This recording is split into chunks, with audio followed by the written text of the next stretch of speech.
સુરત શહેરમાં નકલી પોલીસ બની જુગારધામ પર રેડ કરનાર 5 ઇસમો પૈકી મુખ્ય આરોપીની વરાછા પોલીસે ધરપકડ કરી કાયદેસરની કાર્યવાહી હાથ ધરી છે. મળતી માહિતી અનુસાર, સુરત શહેરના વરાદ વિસ્તારમાં કેટલાક ઇસમો જુગાર રમી રહ્યા હતા. તે દરમિયાન 5 ઇસમોએ નકલી પોલીસ બની જુગારધામ પર રેડ કરી હતી. જેમાં કેટલાક ઇસમોને પકડી તેમની પાસેથી પૈસા પડાવી લીધા હતા. આ સાથે જ જુગારનો કેસ નહીં કરવા પેટે રૂ.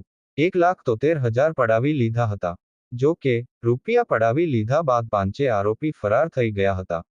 આ વેળા જુગાર રમતા ઇસમોને શંકા જતા વરાછા પોલીસનો સંપર્ક કર્યો હતો. જેમાં પોલીસે સીસીટીવી ફૂટેજ તપાસી નકલી પોલીસ સામે ગુનો નોંધ્યો હતો. આ મામલામાં વરાછા પોલીસે અગાઉ 4 આરોપીઓની ધરપકડ કરી હતી. ત્યારે હવે આ મામલે પોલીસે મુખ્ય આરોપી જીતેશ ઉર્ફે માધુરીની ધરપકડ કરી કાયદેસરની કાર્યવાહી હાથ ધરી છે. આરોપી જીતેશ અન્ય ઇસમોને સાથે રાખી જગારની ટીપ આપતો હોવાનું પણ પોલીસ તપાસમાં સામે આવ્યું છે. કેમેરામેન સાબિર અલી સૈયદ સાથે કાદિર શેખ, કર્તવ્ય ગુજરાત ન્યૂઝ, સુરત.